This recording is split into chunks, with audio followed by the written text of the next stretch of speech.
Good afternoon. Today is June the 10th, 2019. This discussion is about bullying in the workplace, and it's rising in numbers.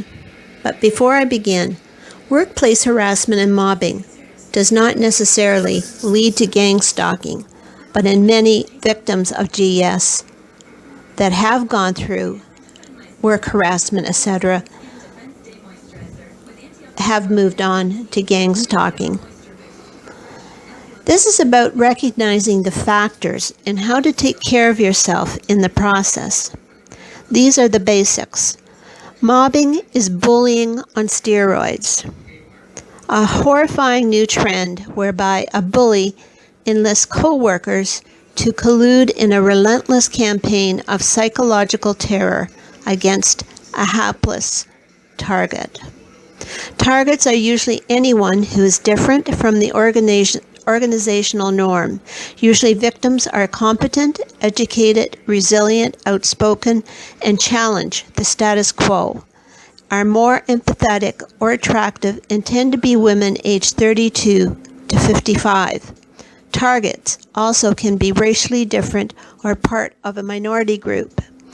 Now, as a sidebar, it has been noted that in gang stalking, almost 70 to 80% of the victims are women.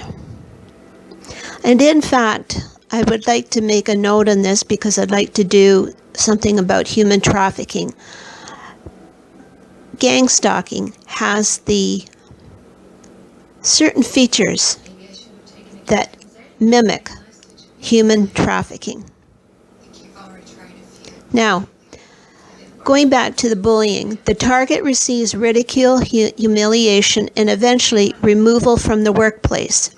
It leaves the victim reeling with no idea what happened or why. It takes away a person's safety in the world, dignity, identity, and belonging, and damages his or her mental and physical health. The effects also radiate outward toward the target's partner, family, friends, and even community. Because an employee is being targeted and criticized, he or she may be seen as a troublemaker by others and thus be ignored and isolated by otherwise okay people.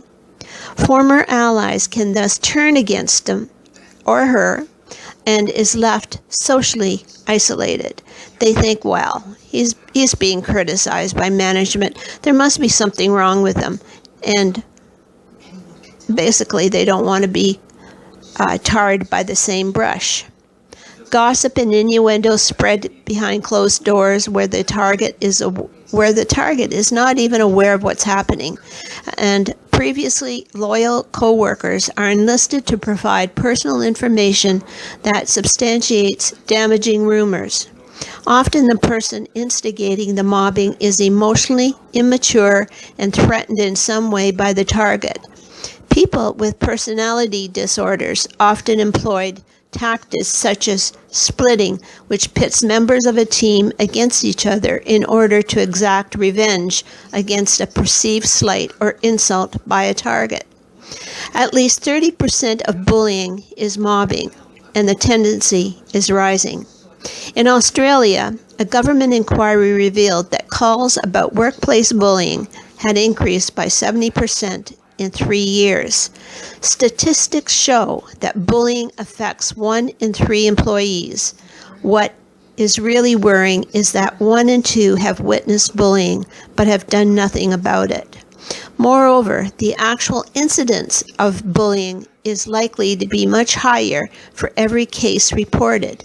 8 to 20 cases are going unreported. Mobbing is more likely to occur when a number of workplace factors are presented. Understanding what they are can help to protect yourself from staying in or taking a job in a toxic organization. For example, certain industries facing increased financial pressure because market demand is on the wane are more mobbing prone. Though these organizations are driven by the dollar, and accountable only to the shareholders and directors. This creates toxic environments where managers turn a blind eye to bullying and mobbing and may even encourage it. Organizations that are driven by bureaucracy, that is, government departments, are arguably the most toxic. They appear to have policies and procedures to ensure a safe workplace, but they will redefine bullying as a personality conflict and end up offering no real protection. In essence, bad behavior is tolerated and left to escalate. The 2012 film Murder by Proxy: How America Went Postal is a fascinating portrayal of the ultimate in toxic workplaces. In contrast, healthy organizations are accountable to a wider range of shareholders, including customers, staff, and community. They also have values that are centered on caring for others. The best way to deal with workplace mobbing is to increase resilience, practice self-care, and get out as soon as possible.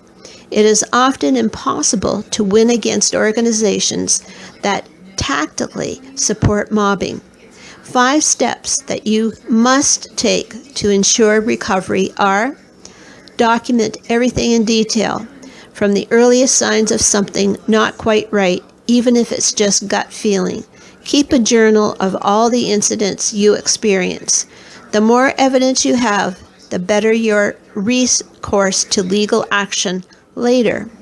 Give yourself space and time to figure things out. Seek someone in authority you can trust at work to disclose to. Seeking redress from the organization might not be safe first step for you to take. See a doctor for stress leave and a workers' compensation claim.